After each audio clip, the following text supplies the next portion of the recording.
Welcome to my channel friends. இன்றைக்கி நம்ம பார்க்க போகிறது எக்ஸோ கிட்டி சீசன் 1 எபிசோட் 3 தான் பார்க்க போகிறோம். ஓப்பனிங்கில் தேவோட வீட்டை காட்டுறாங்க. அவனுக்கு அம்மா கிடையாது, அப்பாவும் அவனோட சிஸ்டரும் மட்டும்தான். யூரியோட அம்மா ஒரு அக்ரிமெண்ட் காப்பியில் சைன் பண்ண சொல்லியிருக்காங்க. ஸோ அந்த அக்ரிமெண்ட்டை அவன் ரீட் பண்ணிகிட்ருக்கான். அப்போ அவனோட சிஸ்டர் வரா. அண்ணா இதெல்லாம் என்னண்ணா அப்படின்னு சொல்லி கேட்குறா. நீ எதை சொல்கிற அப்படின்னு கேட்டவுடனே அவள் ஃபோனை காட்டுறா. நீ யூரியை டேட் பண்ணுறியா அப்படின்னு சொல்லி கேட்குறா. என்ன நடந்துச்சு எல்லாத்தையும் என்கிட்ட சொல்லு அப்படின்னு சொல்லி சிரிச்சுக்கிட்டே கேட்குறா. அதுக்குள்ளே அவங்க அப்பா வராங்க. நான் உன்னை ஸ்கூல் கேம்பஸ்லேயே இன்றைக்கி விட்டுலான்னு பார்த்தேன், ஆனால் பிரசிடெண்ட் ஹேன் என்னை கூப்பிட்டதுனால நான் அங்கே போக வேண்டியது இருக்குது அப்படிங்கிற மாதிரி சொல்கிறாரு. ஹேன் வந்து யூரியோட அப்பா தான். யூரியோட சிஸ்டர் சொல்கிறா, அப்பா இதெல்லாம் இப்போதைக்கு முக்கியம் இல்லைப்பா, அதை விட முக்கியமான விஷயம் ஒன்று இருக்குது, இதே ரொம்ப வைரல் ஆகிட்டான் தெரியுமா அப்படின்னு சொல்லிட்டு சொல்கிறா. அவங்க அப்பாவும் அவருக்கு எதுவுமே தெரியாத மாதிரி அப்படியா அப்படின்னு சொல்லிட்டு ஃபோனை வாங்கி பார்க்குறாரு. டே கிட்ட எல்லாமே நல்லா தானே போயிட்டுருக்கு, எதுவும் ப்ராப்ளம் இல்லையே அப்படின்னு சொல்லி கேட்குறாரு. அதுக்கு அவனும் ஆமாப்பா எல்லாமே நல்லா தான் போயிட்டுருக்கு அப்படின்னு சொல்லி சொல்கிறான். சரி ஓகே அப்போ நான் கிளம்புறேன், நீங்கள் போயிட்டு வாங்க ஸ்கூலுக்கு அப்படின்னு சொல்லிட்டு அவர் கிளம்பிடுறாரு. டே அவன் சிஸ்டருக்கு ஷூ போட்டு விடுறான். அப்போ தான் அவன் நோட் பண்ணுறான் அவளோட ஷூ வந்து பிஞ்சிருக்கு. அதுக்கு அவள் என்ன சொல்கிறான்னா, நான் வளர்ந்துட்டேன்ல அதான் அப்படி ஆயிடுச்சு அப்படிங்கிற மாதிரி சொல்லி சமாளிக்கிறா. தேக்கு ரொம்பவே கஷ்டமாயிருது. ஸோ ஒரு டேப் எடுத்து அதில் ஒட்டி விட்டுட்டு கொஞ்ச நாளைக்கு இது இருக்கட்டும் அப்படின்னு சொல்லி சொல்கிறான். வேறு யாருக்கும் இது தெரியாது, அதனால் சமாளிச்சுக்கலாம் அப்படிங்கிற மாதிரி சொல்கிறான். அதுக்கு அவள் சிஸ்டர் சொல்கிறா, ஆல்ரெடி எல்லாருமே ஸ்கூலில் பார்த்துட்டாங்க, என்னை வச்சு ஃபன் பண்ணிகிட்ருக்காங்க அப்படின்னு சொல்லி சொல்கிறா. சரி வா நம்ம போகலாண்ணா அப்படின்னு சொல்லிட்டு அவள் கிளம்புறா. தேவும் அங்கேருந்து ஸ்கூலுக்கு கிளம்பிடுறான். பக்கம் குவின்சியும் கிட்டியும் ஸ்கூலுக்கு கிளம்பிட்டுருக்காங்க. அந்த டைம் மின்ஹோ ஒரு 2-3 பேரோட உள்ளே வரான். கொஞ்சம் திங்ஸ் எடுத்துகிட்டு வந்து இதை அங்கே வைங்க இங்கே வைங்க அப்படின்னு சொல்லிட்டு ஆர்டர் பண்ணிகிட்ருக்கான். அந்த டைம் தேவும் உள்ளே வரான். நீ இன்னும் இங்கே தான் இருக்கியா, கிளம்பலையா அப்படின்னு சொல்லி கேட்டுகிட்டே வரான். அதுக்கு மின்ஹோ சொல்கிறான், இவளை நான் கேம்பஸ் போலீஸ்க்கு கால் பண்ணி இன்ஃபார்ம் பண்ணிடுறேன், அவங்க கழுத்தை பிடிச்சி வெளில தள்ளிடுவாங்க அப்படின்னு சொல்கிறான். அப்போ தேவ் வந்துட்டு அதுக்கு ஒன்றும் தேவையில்லை அப்படின்னு சொல்லிடுறான். கிட்டி நான் உன்கிட்ட பேசணும் கொஞ்சம் வரியா அப்படின்னு சொல்லி அவளை ஒரு ரூமுக்கு கூட்டிகிட்டு போயிடுறான். நான் எங்கேருந்து ஸ்டார்ட் பண்ணேன் அப்படின்னு சொல்லி அவன் சொல்கிறான். அதுக்கு கிட்டி சொல்கிறா, இன்றைக்கி நான் உன்னை டிவியில் பார்த்தேன், ரொம்பவே சூப்பராக பெர்ஃபார்மன்ஸ் பண்ணேன் அப்படின்னு சொல்கிறா. அதுக்கு சொல்கிறான், கண்டிப்பாக நீ நிறைய கொஸ்டின்ஸ் என்கிட்ட கேட்கணும்னு நினைப்பில்ல, அது எல்லாமே கேளு, நான் எல்லாத்துக்கும் ஆன்சர் பண்ணுறேன் அப்படிங்கிற மாதிரி சொல்கிறான். நீ நேற்று என்கிட்ட வந்து இங்கேருந்து கிளம்பாத அப்படின்னு சொல்லி கெஞ்சிட்டு இருந்த, அந்த டைம் பார்த்து உன்னோட கேர்ள் ஃப்ரெண்டோட ஃபேமிலி வந்து உன்னை கூட்டிகிட்டு போயிட்டாங்க. நீ இன்னும் என்கிட்ட எவ்வளோ போய் தான் சொல்லுவ, உனக்கு இப்போ 2 கேர்ள் ஃப்ரெண்ட்ஸ் இருக்காங்க, அது மட்டும் இல்லாமல் நீ பணக்கார வீட்டு பையன் அப்படின்னு சொல்லி என்கிட்ட சொன்னேன், ஆனால் உங்கள் அப்பா என்னன்னா ஒரு டிரைவர், அதை என்கிட்டேருந்து நீ மறைச்சிட்ட அப்படின்னு சொல்லி சொல்கிறா. எனக்கு ரொம்பவே வருத்தமாக இருக்குது. ஃபேமிலி வெக்கேஷனுக்காக வந்த ஒரு பொண்ணு என் மேலே இன்ட்ரெஸ்ட் காட்டி என்னை டேட் பண்ணிகிட்ருக்கா, எனக்காக இவ்வளோ தூரம் வந்திருக்கா அப்படின்னு சொல்லி கிட்ட சொல்லிகிட்ருக்கான். அப்புறம் யூரி அப்படின்னு சொல்லி ஆரம்பிக்கிறான். அதுக்குள்ளே கதவை யாரோ தட்டுறாங்க. குவின்சி உள்ளே வந்து ஆல்ரெடி ஸ்கூலுக்கு டைம் ஆகிடுச்சு வாங்க போகலாம் அப்படின்னு சொல்லி கூப்பிட்றான். மின்ஹோ இந்த கதவு ஓப்பன்லேயே தான் இருக்கும், நான் ஓப்பன் பண்ணி வச்சுட்டு போகிறேன் அப்படிங்கிற மாதிரி நக்கலாக சொல்லிட்டு போகிறான். தேவும் உடனே கிளம்புறான். நான் டைம் கிடைக்கும் போது கண்டிப்பாக எல்லாமே எக்ஸ்பிளைன் பண்ணுறேன், கோச்சிக்காத அப்படின்னு சொல்லிட்டு அவனும் கிளம்பிடுறான். யூரி ஜூலியானுக்கு டெக்ஸ்ட் பண்ணிகிட்டு இருக்கா. அப்போ அவங்க அம்மா உள்ளே வராங்க. வந்துட்டு அவகிட்ட சொல்கிறாங்க, என்டி அக்ரிமெண்ட்ஸில் இன்னும் சைன் பண்ணல, ஸோ அவனை சைன் பண்ண சொல்லு அப்படின்னு சொல்கிறாங்க. ஓகே நான் சொல்கிறேன் அப்படிங்கிற மாதிரி யூரி சொல்கிறா. அப்போ தான் ஜூலியானா வீட்டில் என்ன நடந்துச்சு அப்படிங்கிற மாதிரி நமக்கு காட்டுறாங்க. ஸ்கூலுக்கு வரான். அப்போ வர வழியில் அவனை நிறைய ஃபோட்டோ எடுக்கிறாங்க ஃபோட்டோகிராஃபர்ஸ். அப்போ யூரியும் அங்கே வரா. இவனுங்க தொல்லை தாங்க முடியல அப்படின்னு சொல்லிட்டு சொல்கிறான். அது எங்கள் அம்மா தான் என்னை ஃபாலோ பண்ணிகிட்ருப்பாங்களா இருக்கும் அப்படின்னு சொல்லி யூரி சொல்கிறா. அவன் சைன் பண்ண பேப்பரை யூரி கிட்ட தரான். கொஞ்சமாச்சும் சிரியேன் அப்படின்னு சொல்லிட்டு கையை கோத்துக்கிட்டு யூரி நடக்கிறா. அப்போ திரும்பவும் ஃபோட்டோ எடுக்கிறாங்க. கிட்டிக்கு நம்மளோடது ஃபேக் ரிலேஷன்ஷிப் அப்படின்னு தெரிஞ்சு போச்சு, ஸோ நான் எல்லாமே அவகிட்ட சொல்லிடலான் இருக்கேன் அப்படின்னு சொல்கிறான். அதுக்கு யூரி சொல்கிறா, அப்படிலாம் நீ எதுவுமே சொல்ல முடியாது அப்படின்னு சொல்கிறா. நான் ப்ரெஸ்கிட்டையும் போய் சொல்லிட்டேன் அப்படிங்கிறான். இப்போ உண்மையை சொல்லி நீ மாட்டிக்க போறியா அப்படின்னு சொல்லி அவள் கேட்குறா. அதுக்கு யார் அந்த பேபி அப்படின்னு சொல்லி கேட்குறான். அது ஒன்றுக்கு தேவையில்லாத விஷயம் அப்படின்னு சொல்லிட்டு யூரி சொல்லிடுறா. அதுக்கு சொல்கிறான், சரி ஓகே அப்போ உங்கள் அப்பாவோட லாயர்கிட்ட நான் எல்லாமே சொல்லிடுறேன் அப்படின்னு சொல்கிறான். அப்போ யூரி ஸ்டாப் ஆயிடுறா. அது ஜூலியானா தான் அப்படின்னு சொல்லி சொல்கிறா.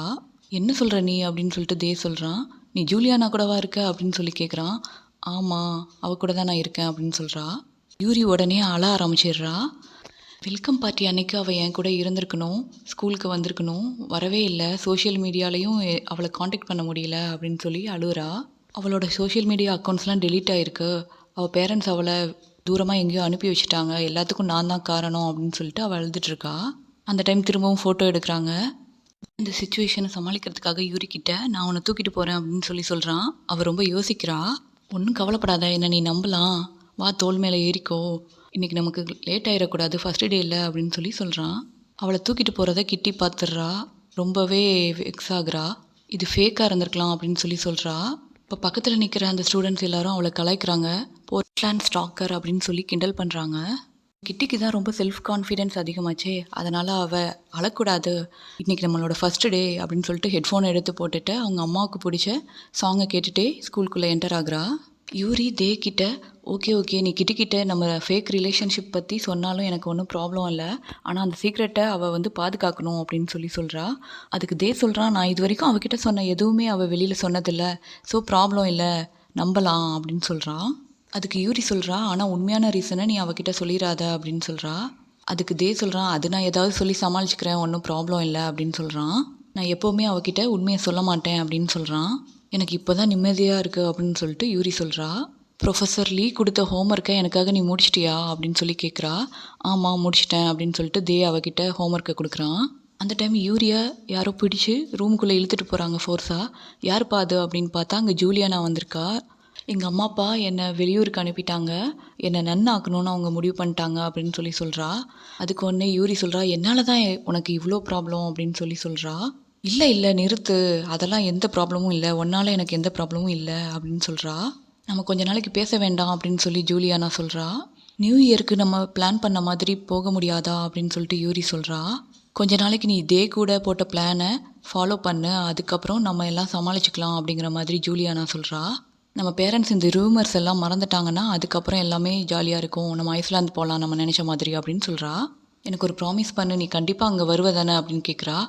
கண்டிப்பாக வருவேன் அப்படின்னு சொல்லிட்டு யூரி சொல்கிறா. அதுக்குள்ளே ஸ்கூல் பெல் ரிங் ஆகுது, அதனால் யூரி கிளம்பிடுறா. ப்ரொஃபஸர் லீ யூரியோட அம்மாவை பார்க்கறதுக்காக அங்கே இருக்காரு. ஆக்சுவலாக தே ஹோம்ஒர்க் பண்ணது அவருக்கு தெரிஞ்சிருது. அதை பற்றி அவங்க அம்மா கிட்ட சொல்லிடுறாரு. கிட்டி லிட்ரேச்சருக்கு உள்ள ரூம் எங்கே இருக்குது அப்படின்னு சொல்லி தேடிட்டு இருக்கா. அந்த டைம் அலெக்ஸ் அங்கே வராரு. நீ என்ன தேடுற அப்படின்னு கேட்குறாரு. அதுவா, நான் லிட்ரேச்சர் ரூம் எங்கே இருக்குது அப்படின்னு சொல்லிட்டு தேடிட்டுருக்கேன் அப்படின்னு அவள் சொல்கிறா. உடனே அவர் மேலே தான் இருக்குது அப்படின்னு சொல்கிறாரு. அவள் போனதுக்கப்புறம் ப்ரொஃபஸர் லீ அங்கே வராரு. அதை பார்த்து அலெக்ஸ் அவனை இன்ட்ரடியூஸ் பண்ணிக்கிறாரு. பட் ப்ரொஃபஸர் லீ இவரை அவாய்ட் பண்ணிட்டு கிளம்பிடுறாரு. ப்ரொஃபஸர் லீ ரொம்பவே ஸ்ட்ரிக்ட் ஆஃபீஸர் போல இருக்குது. கிளாஸ்க்குள்ளே உட்காந்து ரூல்ஸ் அண்ட் ரெகுலேஷன்ஸ்லாம் பேசிகிட்டு இருக்காரு. யூரி தே கிட்ட நம்ம 2 பேரும் லஞ்ச் ஒன்றா சாப்பிட்லாம் அப்படின்னு சொல்லி கிளாஸில் உட்காந்து பேசிகிட்டு இருக்கா. அப்போ ப்ரொஃபஸர் லீ இதெல்லாம் வெளியில் வச்சுக்கோங்க, கிளாஸில் எதுவும் வச்சுக்கூடாது அப்படிங்கிற மாதிரி அவர் சொல்லிடுறாரு. கிளாஸ் அதோட முடியுது. அந்த டைம் ஒரு பொண்ணு நீங்கள் 2 பேரும் ரொம்ப அழகாக இருக்கீங்க, உங்கள் பேர் ரொம்ப நல்லா இருக்கு அப்படிங்கிற மாதிரி சொல்கிறா தே கிட்ட. அவன் எதுவுமே கண்டுக்காமல் கிளம்பிடுறான். அப்போ கிட்ட ப்ரொஃபஸர் லீ சொல்கிறாரு, உன்னோட நேமை நான் டியூட்டரிங் ஆஃபீஸில் கொடுத்துருக்கேன், போகும்போது நீ பாரு அவங்கள அப்படின்னு சொல்கிறாரு. அதுக்கு அவள் உடனே நான் ஆல்ரெடி போர்ட்லேண்டில் டியூட்டர் பண்ணியிருக்கேன் அப்படின்னு சொல்கிறா. நான் அதை சொல்லலை, ஒன்றை போய் படிக்க சொன்னேன் அப்படிங்கிற மாதிரி சொல்கிறாரு. ஸ்கூல் முடிச்சுட்டு லைப்ரரிக்கு போ, அங்கே உனக்கு ஒரு டியூட்டர் அரேஞ்ச் பண்ணுவாங்க அப்படிங்கிற மாதிரி சொல்கிறாரு. லஞ்ச் ரூமில் கிட்டியை எல்லாருமே கிண்டல் பண்ணுறாங்க. அவள் எந்த டேபிளில் போய் உட்காரலாம் அப்படின்னு சொல்லி பார்த்துட்ருக்கா. அந்த டைம் தான் குவின்சியை பார்க்குறா. அங்கே பாரேன், அவள் லஞ்சில் கப் கேக் வச்சுருக்கா அப்படின்னு சொல்லி எல்லோரும் கிண்டல் பண்ணுறாங்க. ஓ, நேற்று அவள் சாப்பிட்டது பத்தலை போல இருக்குது அப்படின்னு சொல்கிறாங்க. அப்போ தேவை பற்றி 2 பேரும் பேசிகிட்டு இருக்காங்க. அதே டைம் தேவ் உள்ளே வரான். அதை பார்த்தோன்னே கிட்டிக்கு ஹார்ட் பீட் ரொம்பவே ரைஸ் ஆகுது. இதெல்லாம் ரொம்ப ஃபேக்காக இருக்குது அப்படின்னு சொல்லிட்டு கிட்டி சொல்கிறா குவின்சி கிட்ட. பார்க்க சகிக்கலை அப்படிங்கிறா. அப்போ குவின்சி கிட்ட நான் சரியான மேட்ச் மேக்கர் தெரியுமா அப்படின்னு சொல்கிறா. அப்படியா அப்படின்னு சொல்லிட்டு அவன் கொட்டாவி விடுறான். அப்போ அவள் திரும்பி பார்க்குறா, அங்கே ஃப்ளோரியனும் கொட்டாவி விடுறான். அதை பார்த்துட்டு உனக்கு அவனை பிடிக்கும் தானே அப்படின்னு சொல்லி கேட்குறா. அதுக்கு அவன் சொல்கிறான், இது ஒன்றும் யூஎஸ் இல்லை, இது கொரியா, இங்கே ரொம்ப ஸ்ட்ரிக்ட்டு அப்படின்னு சொல்கிறான். அதோட எங்கள் ஃபேமிலி இதுக்கெல்லாம் ஒத்துக்க மாட்டாங்க, எனக்கு பிடிச்சாலுமே நான் எதுவுமே பண்ண முடியாது அப்படிங்கிற மாதிரி அவன் சொல்கிறான். என்னோடய ஃபேமிலி ஈரான்லேயும் ஃபிலிப்பைன்ஸ்லேயும் இருக்காங்க. அப்புறம் ஃப்ளோரியனுக்கு என்னை பிடிக்குமான்னு கூட தெரியாது, எனக்கு அவனை பிடிச்சாலுமே அவனுக்கு என்ன பிடிக்காது அப்படின்னு சொல்லி சமாளிக்கிறான். இங்கே யூரிக்கும் தேக்கும் அட் எ டைமில் மெசேஜ் வருது. தேக் அக்கௌண்ட்டில் அமௌண்ட் க்ரெடிட் ஆகிருக்கு அப்படிங்கிற மாதிரி வருது. யூரியை அவங்க அம்மா அவங்க ஆஃபீஸ் ரூமில் பார்க்க சொல்கிறாங்க. யூரியா அவங்க அம்மா கிட்ட உங்களுக்கு இப்போ என்ன தான் நான் பண்ணணும் அப்படின்னு சொல்லி கேட்குறா. உன் கிரெடிட் கார்டை என்கிட்ட கொடுத்துரு அப்படின்னு சொல்லி அவங்க அம்மா சொல்கிறாங்க. பணம் இருந்தால் தானே நீ ட்ரபிள்ஸை கொண்டு வருவ, அதனால் நீ என்கிட்ட கொடுத்துரு அப்படின்னு சொல்லி கேட்குறாங்க. இந்த எஸ்ஏவை எழுதி கொடுத்தது உனக்கு தே தானே அப்படின்னு சொல்லி கேட்குறாங்க. அவள் கிரெடிட் கார்டை ரிட்டன் கொடுக்குறா. எனக்கு கிரெடிட் கார்டு வேணும்னா நான் என்ன தான் பண்ணணும் அப்படின்னு சொல்லி அவள் கேட்குறா. ஏன் உனக்கு ஏதாவது இப்போ பர்ச்சேஸ் பண்ண வேண்டியது இருக்கா, ஏதாவது வாங்கணும்னு நினைக்கிறியா அப்படின்னு சொல்லி அவங்க அம்மா கேட்குறாங்க. இல்லை இப்போதைக்கு எதுவும் இல்லை அப்படின்னு சொல்கிறா. பட் என்னை ஐஸ்லாண்ட் கூப்பிட்டு போகிறதா நீங்கள் சொன்னீங்க நியூ இயருக்கு அப்படின்னு சொல்கிறா. அதுக்கு அவங்க அம்மா சொல்கிறாங்க, உன்னோட பிஹேவியர் எப்போ வந்து ஒழுங்காக இருக்கோ நான் அப்போ கூப்பிட்டு போவேன் அப்படின்னு சொல்கிறா. யூரி இது எல்லாமே நான் உன்னோட நல்லதுக்கு தான் பண்ணுறேன், அதை தயவு செஞ்சு புரிஞ்சுக்கோ அப்படின்னு சொல்லி அவங்க அம்மா சொல்கிறாங்க. அவன் சிஸ்டருக்கு கால் பண்ணுறான்.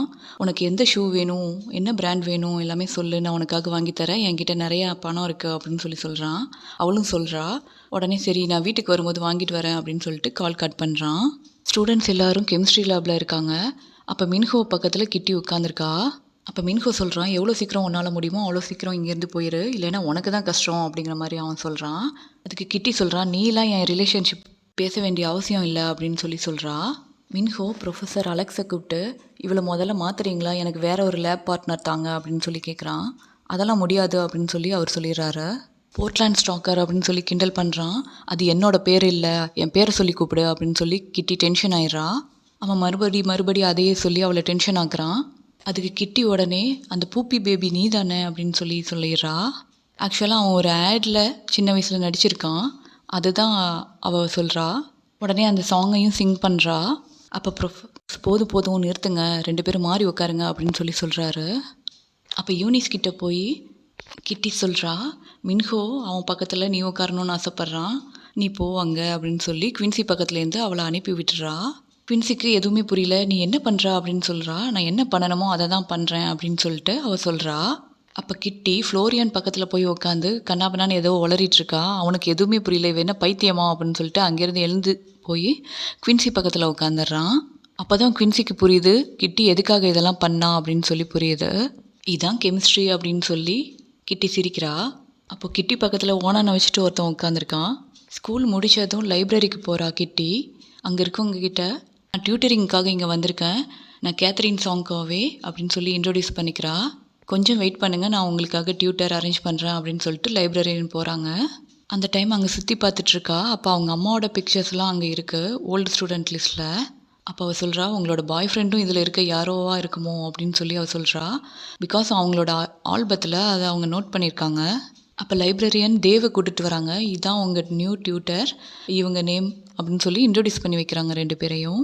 அவங்களும் 2 பேரும் தெரியாத மாதிரி இன்ட்ரடியூஸ் பண்ணிக்கிறாங்க. யூரியும் யூனிஸும் பேசிகிட்டு இருக்காங்க. ஓ அப்போ மின்ஹோ தான் பூப்பி பேபியா அப்படின்னு சொல்லிட்டு யூரி சொல்கிறா. ஆமாம் அப்படின்னு சொல்லிட்டு யூனிஸ் சொல்கிறா. கிட்டி தான் டங் ஸ்லிப் ஆகி எல்லாத்தையும் சொல்லிட்டா அப்படிங்கிற மாதிரி அவள் சொல்கிறா. அவளுக்கு யார் சொல்லியிருப்பா அப்படின்னு சொல்லி யூரி சொல்கிறா. தான் சொல்லியிருப்பான், வேறு யார் சொல்ல போகிறாங்க அப்படின்னு சொல்லிட்டு யூனிஸ் சொல்கிறா. அதை கேட்டதும் யூரி அங்கேருந்து எழுந்து போகிறா. கிட்டிக்கு கிளாஸ் எடுத்துகிட்ருக்கான். லைப்ரரியன் எப்போ போவாங்க அப்படின்னு சொல்லிட்டு 2 பேரும் வெயிட் பண்ணுறாங்க பேசுகிறதுக்காக. அவங்க போனதும் அப்பா ஒரு வழியாக போயிட்டாங்க அப்படின்னு சொல்லிட்டு பேச ஆரம்பிக்கலாம் அப்படின்னு நினைக்கும் போது யூரி அங்கே வந்துடுறா. நீ இங்கே தான் இருக்கியா அப்படின்னு கேட்குறா. உனக்கு விஷயம் தெரியாதா, மின்ஹோ தான் பூப்பி பேபின்னு சொல்லிட்டு ஸ்கூலே பேசிகிட்ருக்கு அப்படின்னு சொல்கிறான். என்ன சொல்கிற நீ அப்படின்னு சொல்லிட்டு கேட்குறான். அவன் யாரோ ஒரு ஃப்ரெண்டுக்கிட்ட சொல்லியிருக்கான், ரொம்ப நம்பியிருக்கான். ஆனால் அந்த ஃப்ரெண்டு இன்னொருத்தட்ட சொல்ல போக அவங்க யாருக்கிட்டேயோ உளறிட்டாங்க அப்படின்னு சொல்லிட்டு யூரி சொல்கிறா. இப்போ ஸ்கூல்ஸ் எல்லாருக்கும் தெரிஞ்சு போச்சு அப்படின்னு சொல்கிறா. அதை கேட்டதும் ரொம்பவே ஃபீல் பண்ணுறான். யூரி அவன் காதுகிட்ட வந்து சீக்ரெட்ஸ்லாம் யார்கிட்ட ஷேர் பண்ணுறோன்னு கொஞ்சமாவது யோசித்து ஷேர் பண்ண அப்படின்னு சொல்கிறா. நான் உன்கிட்ட சொல்லியிருக்கக்கூடாது அப்படின்னு கிட்ட சொல்கிறான். ஐ எம் சாரி அப்படின்னு சொல்லிட்டு கிட்டி சொல்கிறா. இல்லை இதுக்கப்புறம் நம்ம 2 பேருக்கும் செட் ஆகாது அப்படின்னு சொல்லி சொல்கிறான். என்ன சொல்கிற நீ அப்படின்னு சொல்கிறா. இல்லை இந்த ரிலேஷன்ஷிப் இதோட பிரேக்கப் பண்ணிக்கலாம் அப்படின்னு சொல்கிறான். நம்ம நல்ல ஃப்ரெண்ட்ஸாக இருந்துக்கலாம் அப்படிங்கிற மாதிரி அவன் சொல்கிறான். அவள் கொடுத்த நெக்லஸை அவன் கழட்டி அவள் கையில் கொடுத்துட்றான். அப்போ தான் தெரியுது அவன் இவ்வளோ நாளாக அவன் போட்டிருந்தான் அப்படின்னு சொல்லிட்டு அவளுக்கு தெரியுது. கிட்டி எவ்வளவோ சொல்லி பார்க்குறா, ஆனால் கேட்குறதா இல்லை. ஏன் இப்படி என் ஹார்ட்டை உடச்சிட்டு போகிறான் அப்படின்னு சொல்லிட்டு அவள் ஃபீல் பண்ணுறா. ரூமில் கிட்டி நின்று செல்ஃபி எடுத்துகிட்ருக்கா. அப்போ குவின்சி அங்கே வரான். எல்லாமே நான் கேள்விப்பட்டேன், அதெல்லாம் உண்மையா அப்படிங்கிற மாதிரி சொல்கிறான். நீ ஓகே தானே அப்படின்னு சொல்லி கேட்குறான். கண்டிப்பாக ஓகே இல்லை, ஆனால் நான் அதுக்காக அழப்போகிறதும் இல்லை அப்படின்னு சொல்லி சொல்கிறா. நான் எங்கள் அம்மாவுக்காக தான் இங்கே வந்தேன், ஸோ அதனால் இதை பற்றிலாம் நான் ஃபீல் பண்ண போகிறதில்ல அப்படின்னு சொல்கிறா. குவின்சி உடனே நான் எடுத்து தரேன் கொடு அப்படின்னு சொல்லிட்டு ஃபோட்டோ எடுக்கிறான் அவளை. உனக்கு ஒன்று தெரியுமா, ஃப்ளோரியன் என்னை இன்ஸ்டாகிராமில் ஃபாலோ பண்ணுறான் அப்படின்னு சொல்லி சொல்கிறான். ஓ அப்படியா, நல்லதாக போச்சு அப்படின்னு சொல்லிட்டு கிட்டி சொல்கிறா. அப்போ அங்கே இருக்க ஒரு பாக்ஸ்லேருந்து ஒரு டேக் கீழே விழுது. அதை குவின்சி கையில் எடுத்துகிட்டு இது பேபி பிரேஸ்லெட் ஆச்சு அப்படின்னு சொல்லி சொல்கிறான். நீ ஆனால் கொரியாவில் பிறக்கல இல்லை, அப்புறம் எப்படி எங்கேருந்து இது வந்துச்சு அப்படின்னு சொல்லி அவன் சொல்கிறான். அதுக்கு கிட்டி சொல்கிறா, இது கொரியாவில் தான் ஏதோ எழுதியிருக்கு அப்படின்னு சொல்கிறா. 1993 அப்படின்னு சொல்லிட்டு ஓ மை காட் அப்படின்னு சொல்கிறா. ஹே கிட்டி என்னாச்சு அப்படின்னு சொல்லி குயின்சி கேட்குறான். ஒன்றும் இல்லை, எங்கள் அம்மாவுக்கு இங்கே ஏதோ ஒரு பேபி இருக்குது அப்படின்னு சொல்லி அவள் சொல்கிறா. அதை கேட்டு குவின்சியும் ஷாக் ஆயிடுறான். அதோட இந்த எபிசோட் க்ளோஸ் பண்ணுறாங்க. வீடியோவில் உங்கள் எல்லாரையும் மீட் பண்ணுற வரைக்கும் உங்ககிட்ட இருந்து விடைபெறுவது உங்கள் ஜி. Thank you friends.